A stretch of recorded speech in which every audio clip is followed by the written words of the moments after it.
Olá, damos as boas-vindas à série Territórios Educativos para a Justiça Climática. Nela, o programa Educação e Território vai dialogar sobre temas fundamentais no âmbito da agenda dos territórios educativos e do enfrentamento à crise climática. Meu nome é Tori Helena, sou jornalista e editora aqui no programa Educação e Território e eu vou conduzir essa conversa hoje junto com a Nathalie Simões. Oi, Olá, Nathalie. eu sou Nathalie Simões e atuo como repórter no programa Educação e Território. Maravilha, seja muito bem-vinda, muito obrigada. Hoje, pessoal, a gente vai conversar sobre as convergências, né, as conexões que existem entre esses dois conceitos, né, de território educativo e de justiça climática. E para fazer isso, temos duas convidadas super especiais. A primeira delas é a Rayana Ribeiro, que é jornalista formada pela PUC de São Paulo e construiu sua trajetória em organizações da sociedade civil, redes e iniciativas voltadas à garantia dos direitos de crianças, adolescentes e jovens. A Rayana atualmente integra a direção colegiada da Cidade Escola Aprendiz, onde coordena os programas Centro de Referência em Educação Integral, Educação e Território e Proteção Integral, que são todas iniciativas de abrangência nacional que articulam de forma sistêmica educação, territórios e direitos humanos com foco na incidência em políticas públicas e na promoção da equidade. Seja muito bem-vinda, Rayana. Obrigada, gente. É um prazer estar aqui com vocês. E para continuar compondo essa roda maravilhosa, agora eu vou chamar a Lia Salomão Lopes. A Lia é geógrafa formada pela Unesp, e ela possui experiência na temática de educação ambiental. Na Cidade Escola Aprendiz, ela é coordenadora do programa Educação e Território, que é essa iniciativa, né, que busca promover essa constituição de territórios educativos no Brasil. Seja muito bem-vinda, Lia. Obrigada, gente. Que bom estar aqui. Maravilha. Antes da gente começar a rodada de entrevistas, eu vou fazer a minha audiodescrição e, na sequência, eu vou pedir para vocês fazerem o mesmo. Eu sou uma mulher amarela de ascendência japonesa, eu estou usando uma blusa de manga comprida vermelha, estou com os cabelos cacheados, numa cor super mesclada, roxo, laranja e loiro, uma maravilha. E aqui atrás de mim tem uma plantinha ali na janela. Nath, quer seguir? Sim, bom, eu sou uma mulher negra de pele clara, tenho cabelo cacheado preso para cima na cor preta, uso óculos de grau e visto uma blusa preta e um blazer na cor vinho. Atrás de mim tem uma cortina. Eu sou uma mulher branca, de cabelo comprido e liso e visto uma blusa branca. Atrás de mim temos umas plantas, umas costelas de Adão. Gente, bom dia. Eu sou uma mulher branca também, tenho cabelos curtos, enrolados, meio castanho claro. Eu tô com uma blusa preta, uma camisa preta, tô com frio, estamos aqui no frio de São Paulo, e com um brinco lá de Tucumã, um brinco verde, comprido. Obrigada, gente. Então vamos começar aqui, né, essa rodada de perguntas.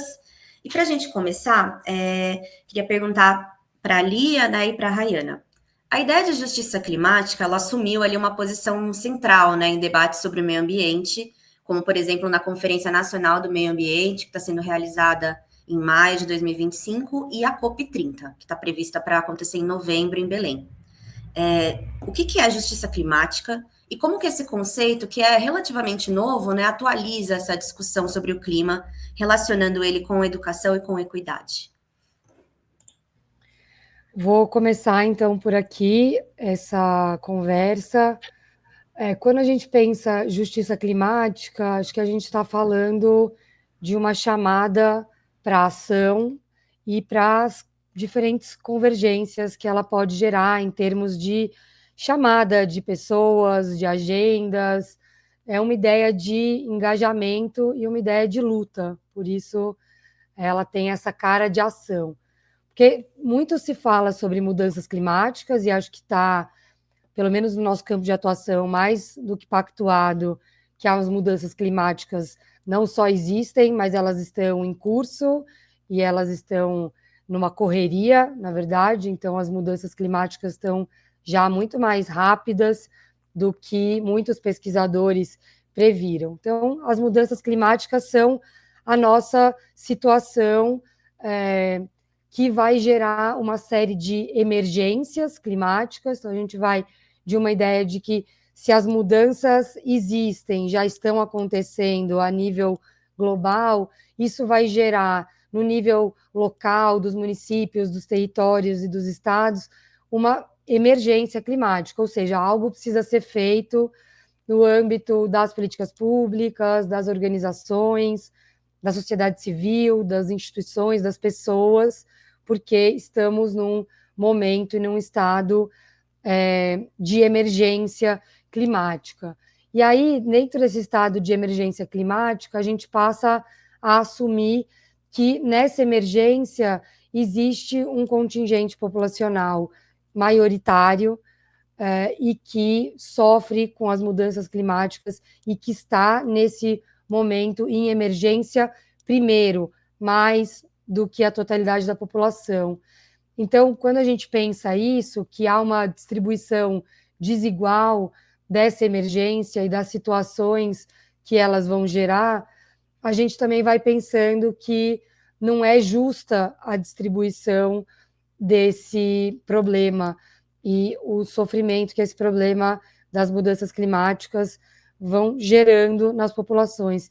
E a partir do momento que não é equitário, não é justo, a resposta também precisa ser em busca de justiça. Então, contém nessa ideia de justiça climática uma chamada para que haja um engajamento amplo e total nas questões climáticas, já que existe uma desigualdade nessa distribuição de sofrimento e de emergências com relação ao clima. Então, a gente decide aqui no Aprendiz se engajar nessa agenda que é uma agenda de luta por justiça climática, é uma agenda de luta, no fim das contas, por equidade. É uma agenda que vai dizer se as populações negras, periféricas, ribeirinhas, quilombolas, indígenas são as populações que mais sofrem com as mudanças climáticas e que menos geraram esse impacto ambiental todo que vai culminar nas mudanças climáticas e nessa situação de emergência.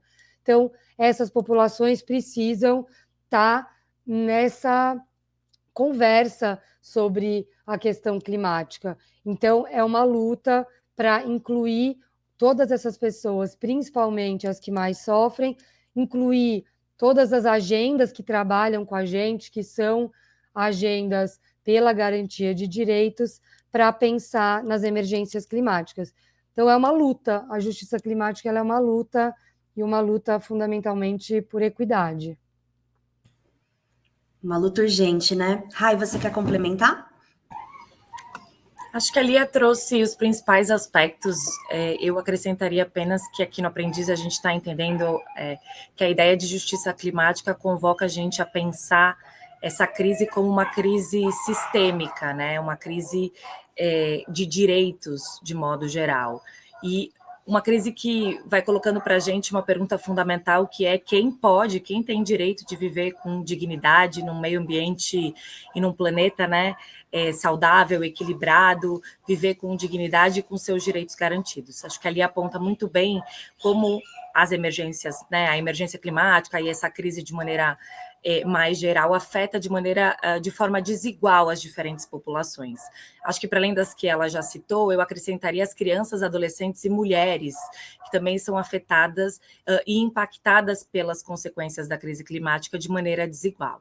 Então, acho que a justiça climática ela ajuda a gente a lançar um olhar interseccional para essas questões, entendendo, né, como é que elas afetam de maneira desigual diferentes populações e, ao mesmo tempo, como é que a gente garante que esses mais afetados possam fazer parte, integrar essa governança ambiental, essa governança que acho que no ano de 2025, em razão da realização da COP lá em Belém, deixa bastante em evidência, né?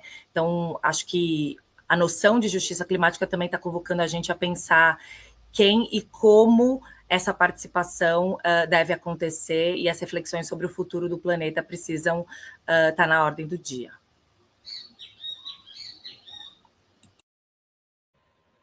Já entrando também no tema, né, que dá nome à nossa série, eu queria que vocês falassem um pouco sobre como a gente pode explicar o que são territórios educativos. Se a Rayana quiser responder primeiro e depois a Lia complementa. Eu acho que a gente tem feito esse exercício aqui, né, de articular a noção de território educativo com o direito à justiça climática, com a justiça climática.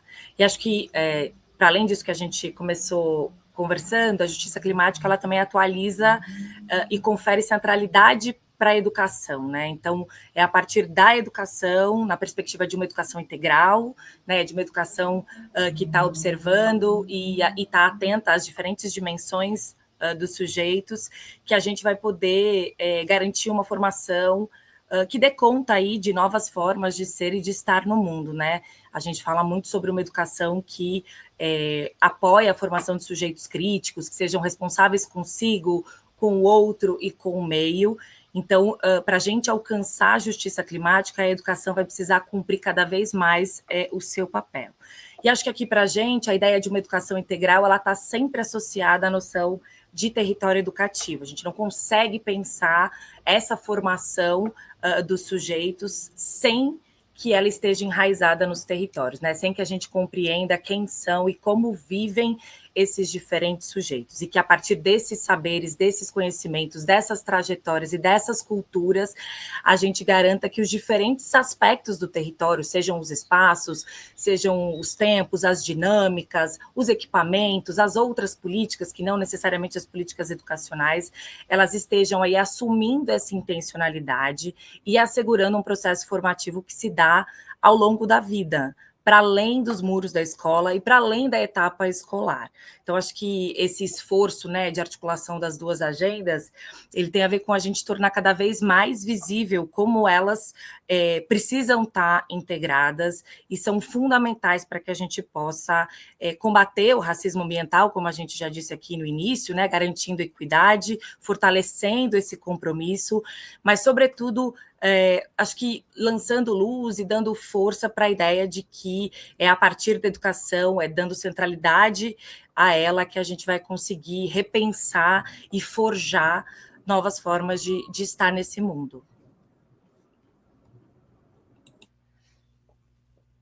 Posso completar?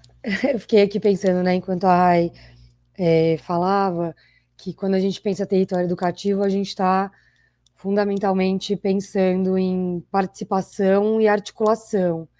Então, acho que a gente, quando trabalha com território educativo aqui no Aprendiz, a gente chega em territórios que não necessariamente são territórios nossos, ou seja, não são territórios da nossa identidade, da nossa relação de vizinhança, onde a gente tem vínculos, e vai começar a cutucar pessoas, instituições, agendas, como eu falei, e acho que para dar uma materialidade, a gente vai cutucar as escolas, as lideranças de bairro, as associações de bairro, a UBS, o CRAS, a praça, o parque, para conversar sobre educação, entendendo que a educação é uma centralidade.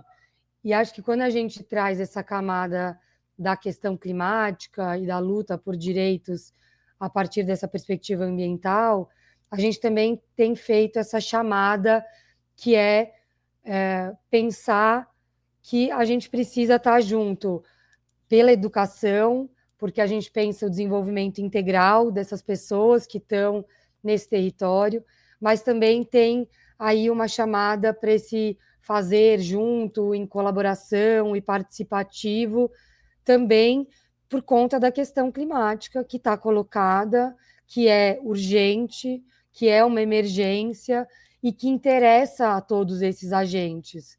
Então, quem está lutando por moradia e quem está lutando por mais áreas verdes nas cidades também está lutando nessa luta comum, que é a justiça climática, que é pensar como é que a gente vai ter a continuidade da vida nesse planeta e como é que a gente vai ter bem-estar e qualidade de vida nesses territórios.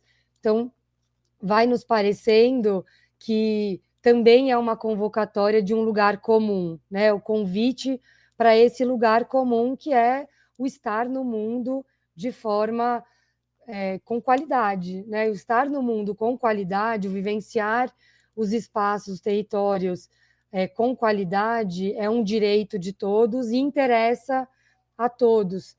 Então, vai ficando até difícil dissociar o que é uma luta por territórios educativos, esses territórios em que está todo mundo com essa intencionalidade em prol do desenvolvimento das pessoas, dessa luta que é uma luta por esse bem-estar das pessoas e do planeta, né? Vai ficando interessante pensar no nosso dia a dia de trabalho aqui no Aprendiz, como são duas lutas que vão se tornando cada vez mais indissociadas, porque no final das contas é uma luta por direitos.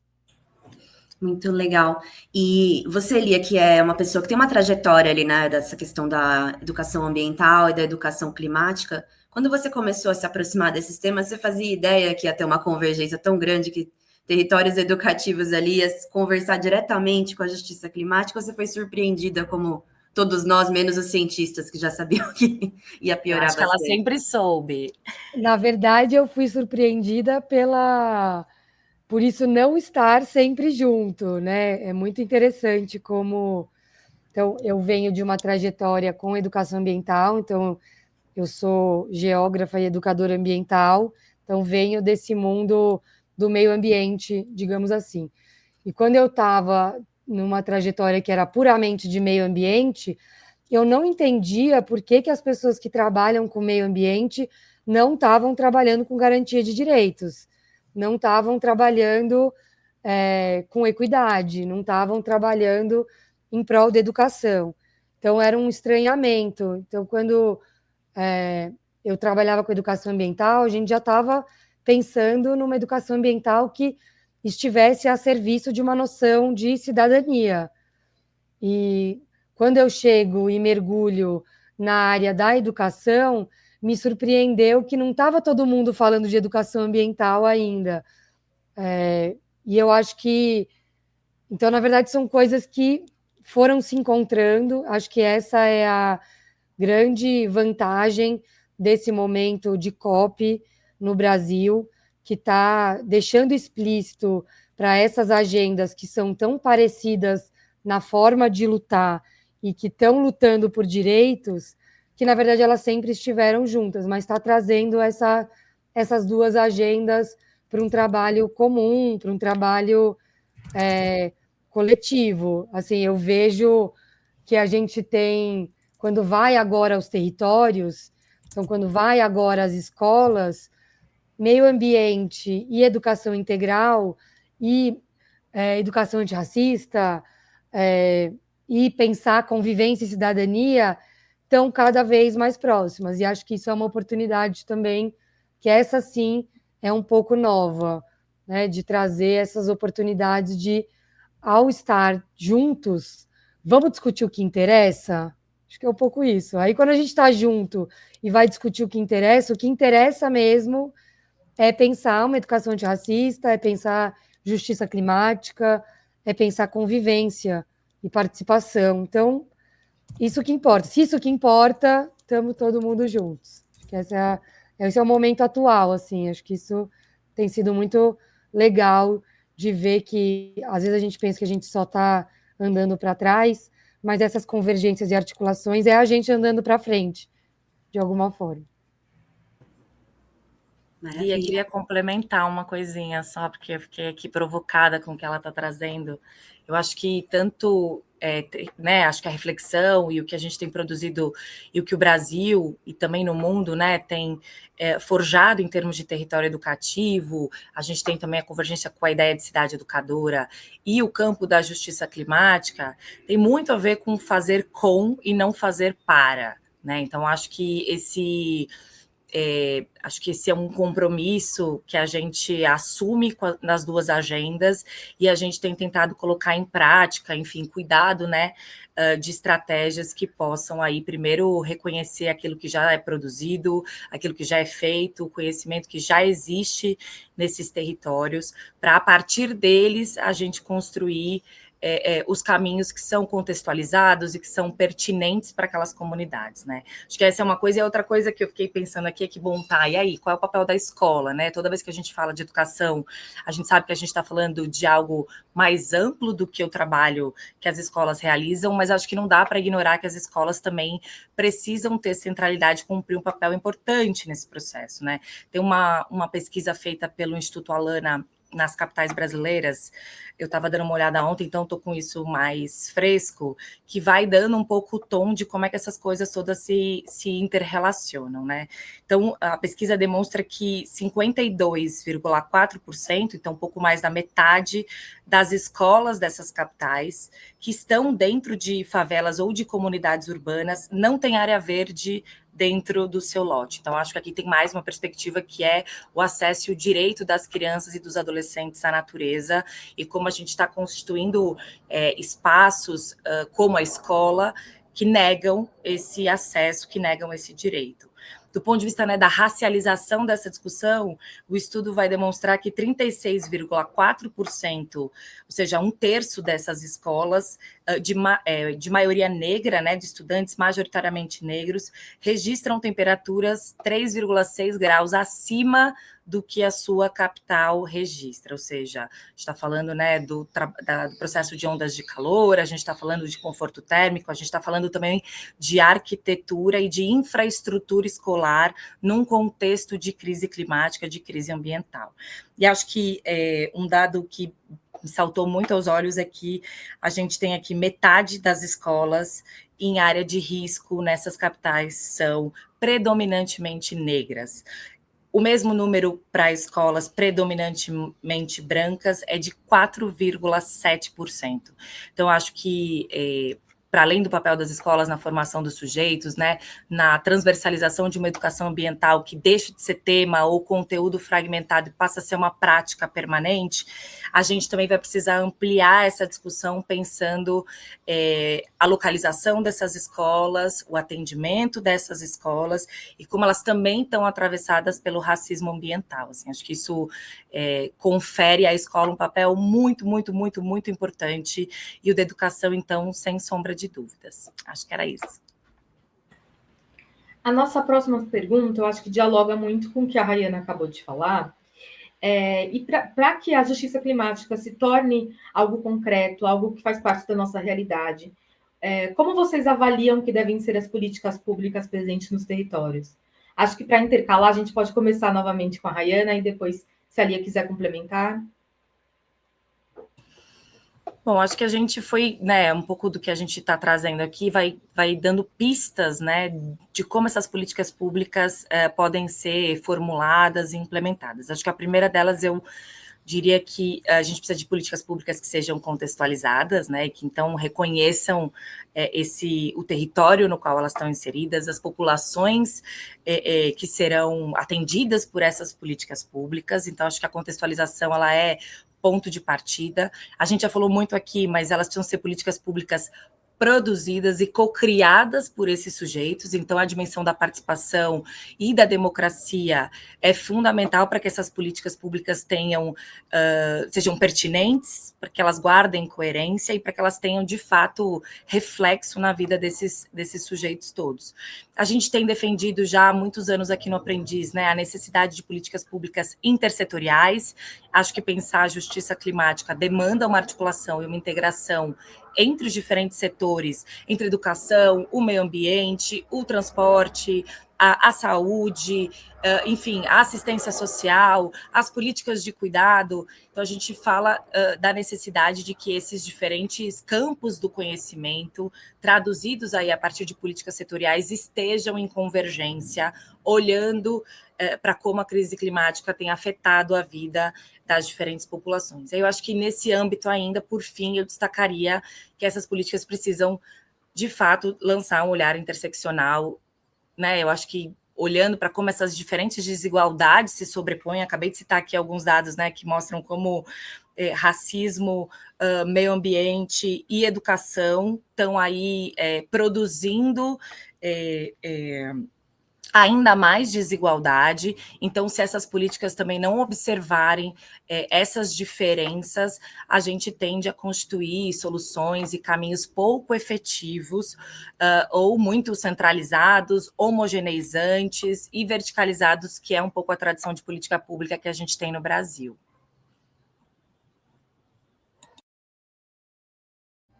Sempre eu quero falar, tá passando o avião, o carro do ovo, agora os produtos de limpeza, mas isso deve ser um grande clássico das lives aqui.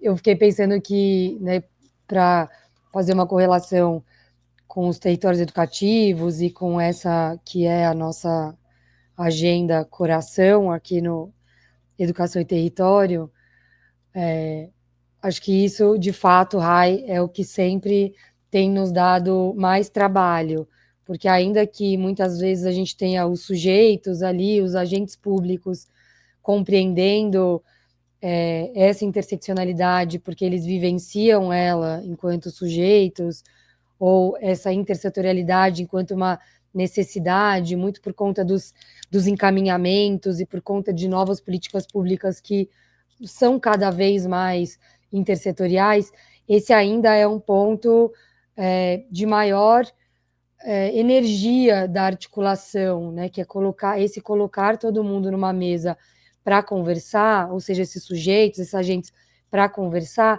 isso acontece, é um esforço que ele, né, ali com um esforço formativo, de leitura de dados, de diagnóstico, ele acontece, mas convocar as políticas públicas para serem formuladas a partir desses espaços de convergência, de encontro, de uma leitura verdadeira sobre essas realidades e, portanto, interseccionais também, né, que traz essa verdade sobre esses lugares, ainda é um caminho aí, uma energia importante a ser colocada. Fiquei pensando muito isso, que no fazer cotidiano, quando a gente fala, vamos pensar um território articulado, com participação, com as vozes dessas diversidades, que consiga, né, enraizar as diferenças, a diversidade, mas a intersetorialidade da política pública, de fato, eu acho que é uma coisa que a gente ainda vai precisar testar, fazer junto, quebrar a cabeça e amadurecer, porque sem as políticas públicas, também as ações, elas passam, né? Então, a COP30 vai ser no Brasil, a COP vai ser no Brasil só esse ano, mas a gente precisa de políticas públicas permanentes que sustentem essa discussão de uma forma mais integrada. Né? O que será que vai ficar desse ano de COP, dessas discussões, desses fóruns, desses espaços de diálogo que estão aí postos depois da COP, se a gente não enraizar tudo isso em políticas públicas mais permanentes, né? Fiquei pensando um pouco isso. Maravilha. E eu acho que vocês já foram trazendo, né, um pouco isso, mas só para retomar, né, porque é isso, nem todo mundo conhece esses conceitos, né, que a gente está trazendo de educação, território educativo, intersetorialidade, são as palavronas ali que vocês conseguiram ir traduzindo e aproximando aqui, né, um pouco não do senso comum, mas do que a gente conhece, né. Então, aqui na perspectiva da educação integral e dos territórios educativos, a ideia é que todos esses agentes estejam articulados, né? Então, a escola, junto com o Conselho Tutelar, junto com a UBS, todo mundo tem que estar ali atuando de forma articulada para promover esse desenvolvimento integral de todas as pessoas, mas em especial das crianças, adolescentes e jovens. Queria perguntar para vocês, como que essa mesma articulação territorial, né, essa mesma intersetorialidade aí, opera na garantia do direito à justiça climática? Posso começar ali? Vai Não, lá. começa você. Eu queria só falar que é meio... A gente está falando de colocar todo mundo junto para pensar quais são as nossas prioridades. E acho que esse pode parecer simples, acho que a Rai pode contar isso com uma riqueza muito maior de análise, mas no final a gente está falando de colocar todo mundo na mesma mesa para definir as suas prioridades.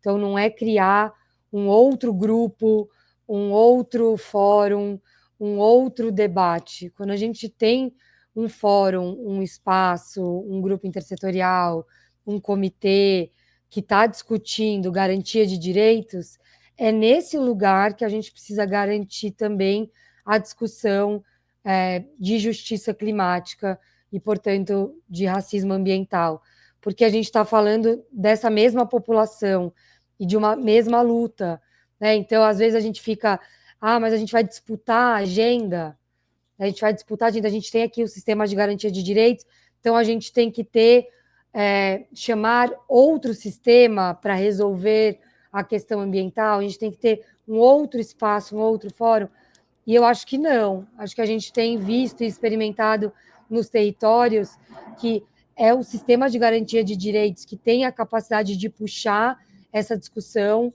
de equidade, de justiça climática e do enfrentamento ao racismo ambiental, porque é lá que estão esses diferentes agentes comprometidos com essas pessoas e, fundamentalmente, com as crianças, adolescentes e jovens. Então, um pouco a mesa de discussão já está criada em todos os lugares, em todos os municípios.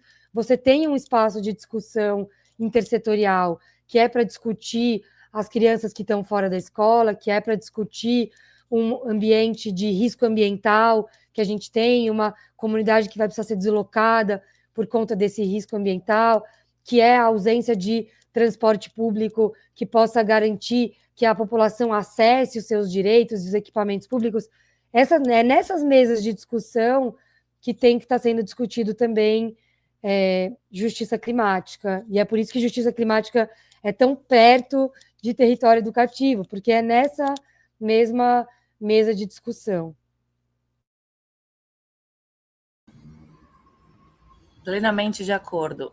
Acho que o que a gente tem visto nos territórios é esse desafio, né? Acho que fiquei pensando aqui, a gente acompanhou, né, as enchentes no Rio Grande do Sul, a seca no norte do país, e talvez seja um pouco novo para os agentes do sistema de garantia de direitos essa transversalização da pauta da justiça climática, mas nos parece muito fundamental que isso aconteça, nos parece urgente que essas mesas de articulação, essas conversas intersetoriais, enfim, esses grupos de trabalho, fóruns, cada território vai também modelando o seu espaço intersetorial de diferentes formas, mas nos parece fundamental que eles passem a assumir a justiça climática como uma pauta permanente, contínua, né? Acho que os dados e um pouco a conversa aqui vai demonstrando que isso está ficando quase impossível, né, de não ser uma conversa dentro das redes de proteção, assim, e que potência tem, né, para um conselheiro tutelar. Acho que aqui queria reforçar que o conselho tutelar é uma conquista da nossa democracia, uma conquista da sociedade civil, é uma conquista para a proteção integral das crianças e dos adolescentes brasileiros, e que incrível será o conselheiro tutelar poder estar apropriado, consciente e podendo agir de maneira a mais efetiva e mais protetiva possível nesse contexto de crise climática em que a gente se encontra. Acho que a gente tem aqui se perguntado qual é o melhor caminho e como a gente constrói estratégias, sejam formativas, sejam, né, estratégias de construção mesmo de políticas públicas mais integradas, mas que coloquem também o sistema de garantia de direitos da criança e do adolescente com a justiça climática na ordem do dia. Muito legal, Rai. E você lembrou, né, do Conselho Tutelar, e é uma conquista da democracia, e é uma coisa que a gente tem voz ativa, tem eleição, você pode ir lá votar, escolher, pensar bem, né, se a pessoa que você está ali escolhendo para ser seu representante, para ser essa pessoa que vai cuidar ali dessas crianças, se ela também conhece esses conceitos, se ela está com isso na ordem do dia, né? Então, foi muito maravilhoso que você já fez essa conexão com um órgão aí que é super importante, que a gente acaba muitas vezes falando pouco e muita gente nem sabe que existe uma eleição, né, para o Conselho Tutelar. Então, só queria marcar isso antes de passar a bola de volta para a Nathalie. Perfeito. Posso fazer só um comentário? Estou totalmente aqui fora do script. tem o conselheiro tutelar, mas queria também, assim, sei lá, grifar, saudar, porque o quanto a gente que trabalha com educação, com escola, e também a gente que é da educação ambiental, né, que está nesse universo dos agentes ambientais, muitas vezes a gente tem aprendido sobre o que são territórios, o que é esse fazer territorial, territorializado, que pode ser essa palavra meio senso comum e meio difícil, o quanto a gente tem aprendido com os ACS, né, os agentes comunitários de saúde. O SUS trabalha a partir de uma perspectiva territorializada, então eles dão aula de o que é olhar para o território dessa forma sensível, e como esse olhar sensível para a saúde tem feito um diálogo super importante com a questão ambiental e com a justiça climática. Então, acho que esse é um outro. Então, eu fiquei pensando aqui, né? Tem o professor, que é esse agente fundamental, o conselho tutelar, esse conselheiro tutelar, como é que a gente forma, ajuda, traz para perto como uma chave para esse momento. Os ACS, então, como a gente aprende com os agentes comunitários de saúde, como é que eles são fundamentais. Os agentes do CRAS, que fazem visita domiciliar, que conhecem as pessoas no fino e que estão vendo a emergência climática acontecer nos territórios. Então, acho que a gente está que quebra a cabeça aqui, como é que a gente traz essa galera para cada vez mais perto por justiça climática. Acho que essa é a nossa grande inquietação do momento. Certo. Agora, pensando de forma crítica nos sujeitos e nas vozes que costumam ocupar os debates, os eventos, as conferências, né, onde se fala sobre a formulação de políticas públicas voltada para a pauta climática, vocês costumam defender a participação e o protagonismo de crianças e adolescentes quando a gente fala sobre esse assunto. Vocês podem falar o porquê é tão importante esse protagonismo? Acho que essa é uma contribuição muito relevante da agenda de territórios educativos, né? Então, acho que é isso, na perspectiva da educação integral, a participação de crianças e adolescentes, ela muda toda a história, né? A gente aqui vem desde a fundação do Aprendiz, o Aprendiz foi desenvolvendo com as crianças, né, as estratégias educativas e foi aprendendo a partir delas a criar bairro-escola. Então, hoje, para a gente pensar território educativo dissociado da participação desses sujeitos é impossível. Inclusive, eu diria que a gente estaria violando um direito, porque o Estatuto da Criança e do Adolescente assegura, né, que esses sujeitos tenham direito à participação, direito à voz, sobretudo nas decisões que os afetam, assim. Então, acho que a gente, talvez esse seja um aspecto do Estatuto que a gente ainda precise fortalecer.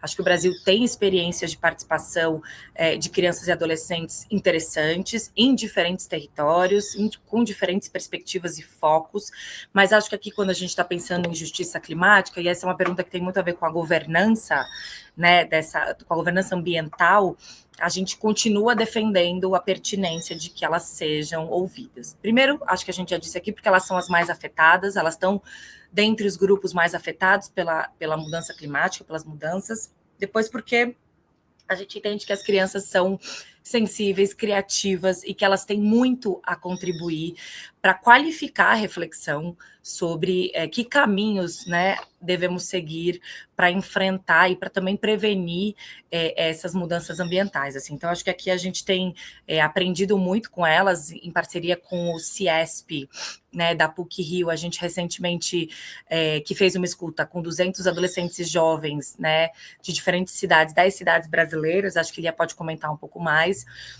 A pesquisa vai revelando que é nítido, assim, tanto o papel da escola, porque são adolescentes jovens, né, que estão dentro das escolas, e a escola pode fomentar, a partir da educação ambiental, práticas, né, mais efetivas nesse sentido, mas também que são crianças, adolescentes e jovens sedentos por poder estar engajados, pensando e refletindo criticamente sobre como essas mudanças afetam o seu dia a dia, a sua vida, a vida das suas famílias, a vida das suas comunidades e dos seus territórios. Assim. Então, acho que a gente tem um campo grande de atuação para pensar e aprender com elas, sobretudo.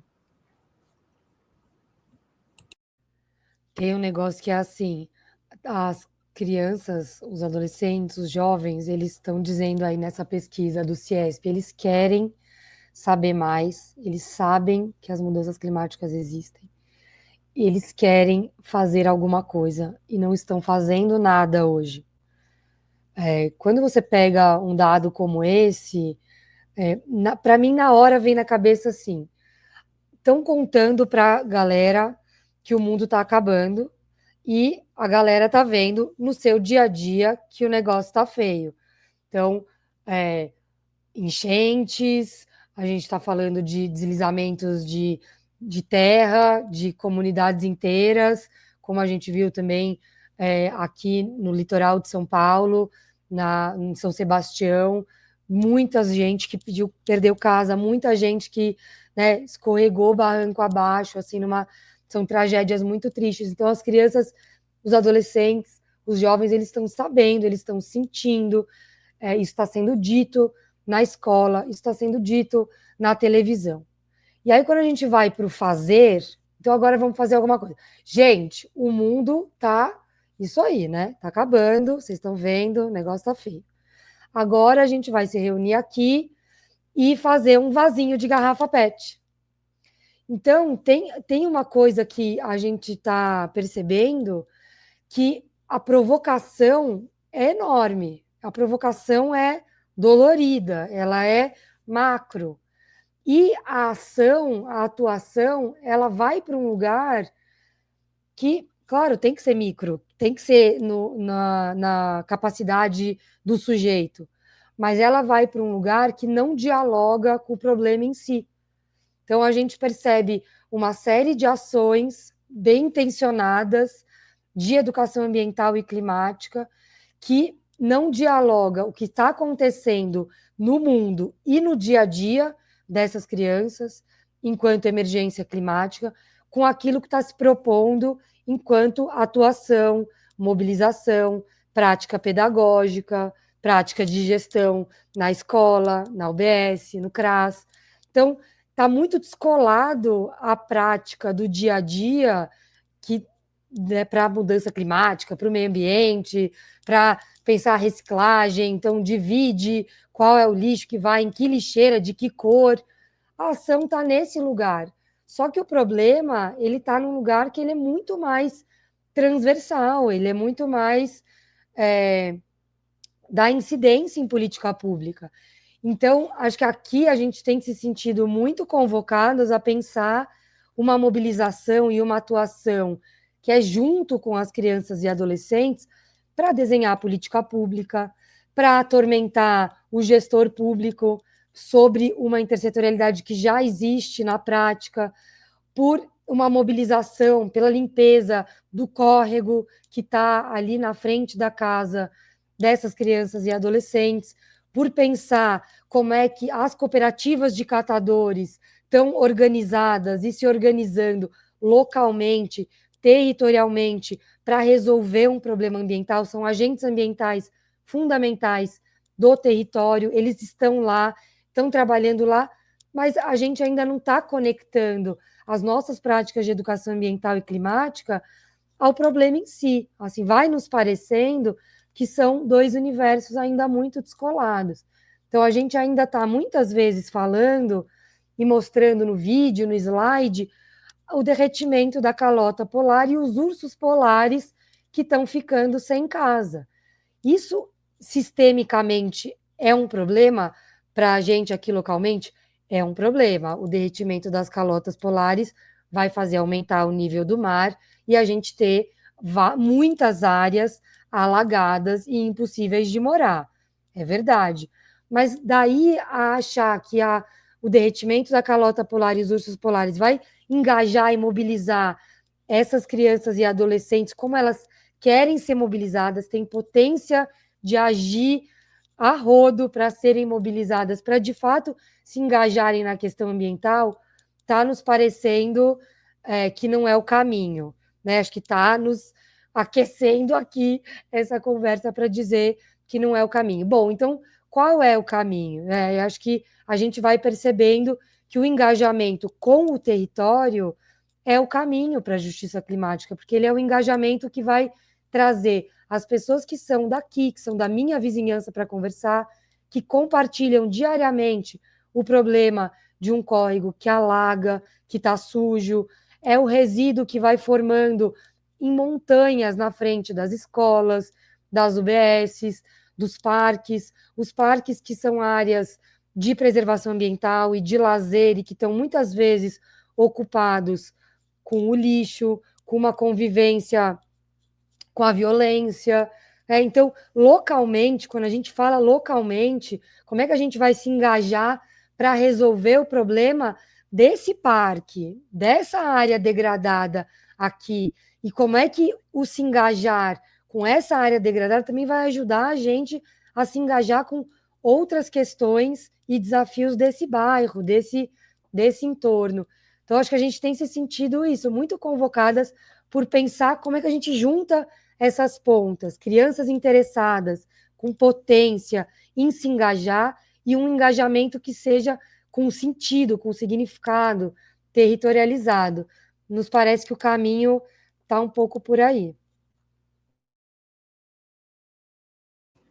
Eu ia só complementar, acho que a Lia trouxe, enfim, muito bem, né, como é que a gente tem práticas hoje, né, de educação ambiental que estão muito circunscritas, muito pequenas, né, muito pontuais, muito fragmentadas, ou a gente tem uma discussão de educação ambiental totalmente ampla, generalista e de difícil acesso, inclusive, né, porque as calotas polares, afinal de contas, não estão aqui no nosso universo cotidiano, né? Menos ainda das crianças e adolescentes, então, brasileiras, né? Digo.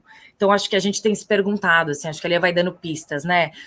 A prática de educação ambiental que está sendo realizada, ela é participativa, ela é interdisciplinar, né? Ela articula ali diferentes áreas do conhecimento, diferentes professores, educadores, segmentos, equipamentos do território, ela aproxima a comunidade, ela pode envolver as famílias, ela de fato ativa uma ação, porque eu acho que, né, a ideia de que teoria e praxis caminham juntas na educação ambiental, ela é também fundamental para a gente poder pensar as crianças e os adolescentes como agentes ambientais, como agentes de transformação, né, desses territórios. Então, acho que é um pouco por essa linha que a gente tem defendido, né, Lia? Sim! Concordando com a relatora, né, Lia? Concordo com a relatora, concordo com a relatora. Eu já ia engatar aqui em falar de COP, mas vou guardar a minha ansiedade. Não, mas era isso mesmo que eu ia perguntar. Você leu a minha mente. Para a gente ir finalizando aqui na nossa conversa, que está muito maravilhosa, que eu acho que tocou ali em vários pontos fundamentais que vão ajudando a gente a traduzir esse tema, né, para um público mais amplo. Bom, todos os olhos estão aí se voltando para Belém, para novembro, para a COP30, né? Qual que é a expectativa de vocês com relação a esse evento, né? O que vocês acham que pode sair dali de interessante? Que perspectiva que vocês podem compartilhar aqui com a gente sobre essa expectativa mesmo, né, para essa realização desse mega evento diplomático e climático? Bom, a primeira coisa é que bom que vai ter essa COP aqui no Brasil. Que bom. Acho que a gente pode começar fazendo críticas e dificuldades de estar, participar, incidir, mas a gente não pode esquecer dessa dimensão política de colocar a Amazônia no mapa da questão ambiental, não como uma hipótese ou como uma floresta, mas como Belém, que é uma capital que de encontro, é um lugar de encontro de muitas comunidades, vindas de territórios amazônicos muito diferentes, e que tem Belém como a sua referência, muitas vezes. É uma cidade urbanizada, com uma urbanização consolidada e cheia de desafios urbanos, né, de deslocamento, de mobilidade, de desigualdade, de moradia, né? Então, esses problemas fundamentalmente daquilo que a gente entende como o urbano. Então, Belém vai mostrar para o mundo que a Amazônia é floresta, mas é também comunidade ribeirinha, é também área urbana, tem desafios como muitas áreas urbanas no mundo. Então, levar essa discussão para lá, acho que a gente precisa celebrar, acho que é um avanço político super importante. Para a gente que trabalha na área de educação ambiental, também é fundamental, porque vai ser aqui, está permitindo com que a gente faça esse encontro aí de agendas, de setores, de organizações, instituições. Acho que está sendo muito importante esse calor, né, tá aquecido, né, para fazer aqui o trocadilho péssimo, mas a gente tem, né, aquecido essa discussão no Brasil, e isso é super importante. Mas, de alguma forma, a COP também é tipo a calota polar, né? Então, ela está distante do dia a dia desses sujeitos, dessas crianças, adolescentes e jovens com os quais a gente se preocupa e trabalha junto. Então, tem um desnível um pouco de que legal essa discussão está aquecida, que importante ela está aquecida, mas a gente precisa lembrar que ele é esse lugar diplomático, acho que você trouxe muito bem. É um lugar diplomático, em que a gente tem adultos decidindo numa diplomacia que tem muitas outras coisas envolvidas, poderosos, que, infelizmente, é um monte de homens brancos que estarão sentados e pensando como é que acordos são possíveis, principalmente pensando em como é que a gente financia possibilidades de mitigação e, enfim, de conseguir lidar com as mudanças climáticas que estão vindo. Então, há um desnível também, quando a gente pensa em COP, daquilo que a gente está convocando para participação e articulação, e aquilo que, de fato, a gente vai ser capaz de produzir num espaço diplomático tão ampliado. Então, assim, um pouco falando até para mim mesma, para a área ambiental, o quanto a gente vai precisar organizar essa expectativa. Acho que a gente tem várias organizações da sociedade civil e departamentos de estados, né, das políticas públicas que vão participar, e a gente precisa pôr neles essa fé de que, de alguma forma, eles possam incidir com agendas mais territorializadas e que estejam pensando na questão racial, de gênero e territorial. Acho que existe um universo representativo que estará lá pensando nisso. Ao mesmo tempo, isso não pode esfriar uma discussão territorializada nas escolas, nas UBSs, nos CRAS, nas ruas, nos parques, porque não é ela que vai necessariamente chegar lá nessa COP. Né?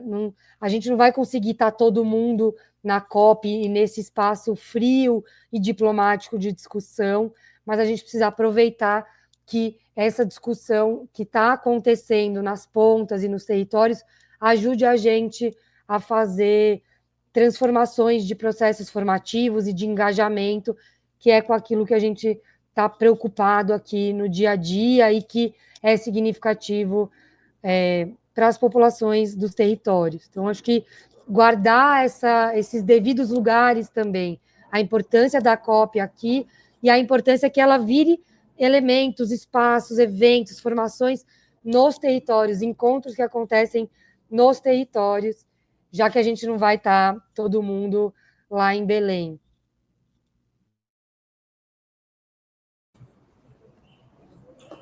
Lia falou tudo. Eu acho que a gente tem tentado mediar e cuidar um pouco das expectativas, né, em relação à COP30. Acho que, sem sombra de dúvidas, é um evento muito simbólico, enfim, que vai ocupar uma cidade como Belém. Acho que Lia descreveu muito bem, né, a história dessa cidade na trajetória brasileira, mas também para o mundo todo.